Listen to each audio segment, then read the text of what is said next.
Hello everyone. तो आज उठ चुके हैं, आज है हॉलीडे। तो आज बन रही हैं हमारे घर पर आलू वाले पराठे। तो चलते हैं खाने। तो मम्मी ने अपने लिए तो आलू को आटे में गूंद कर बनाया था। तो मम्मी को मैंने कहा था कि मम्मी मेरी अलग स्टफिंग वाले पराठे बनाना, क्योंकि मुझे वो अच्छे लगते हैं, वो नहीं अच्छे लगते। फिर मैंने खाए आलू वाले पराठे। तो फिर मम्मी ने कहा कि रात को सब्ज़ी बनानी है, उसके लिए चने डुबो दो। तो मैंने वो डुबोए। तो मम्मी ने कहा कि 1 कौली नहीं 1.5 कौली भिगो, तो मैंने वो भिगोए। तो 1.5 कौली भिगोने के बाद पानी बढ़ गया।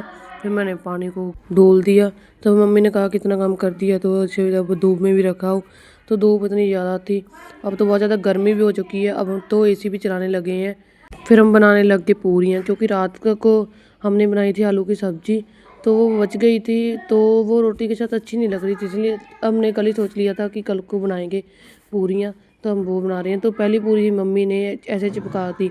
अगर मैंने चिपका दी होते तो मेरे इतना बोलना था, बट मम्मी कभी भी अपनी गलती नहीं मानेंगी। जब हम गलती करते हैं तभी बोलती है, जब आप गलती कर देते हैं तो कहती है कोई बात नहीं, कभी कभी इंसान सी होती है ना गलती। तो फिर हमने पूरियाँ बनाई, तो काफ़ी बन गई थी पूरियाँ, तो हमने खाई।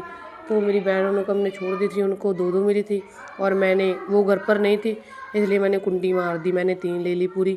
बहुत ज़्यादा अच्छी बनी थी पूरियाँ। तो वैसे तो फास्ट फूड खाती हैं हम, बट पूरी बहुत ज़्यादा टाइम बाद खाई थी मैंने। तो सैलड हो जाता तो बहुत ज़्यादा अच्छा लगता ना, और साथ में सैलड बनाने को मैं बना भी लेती, बट लेज़ी हूँ, मन नहीं कर रहा था कि ऐसे ही खा लो बस, जितना मिलेगा उसमें मैं खुश रहो।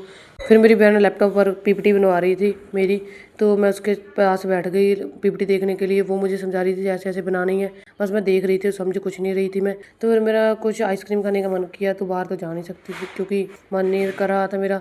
तो इसलिए मैंने सोचा रात तक अगर फ्रीज़ हो गई तो खा लूँगी, नहीं तो मॉर्निंग तो खा ही लेंगे हम। तो कुछ नहीं करना है, बस दूध में शुगर और कस्टर्ड मिला के फ्रिज में रख देने। मिलते कल के ब्लॉग में। Bye bye guys.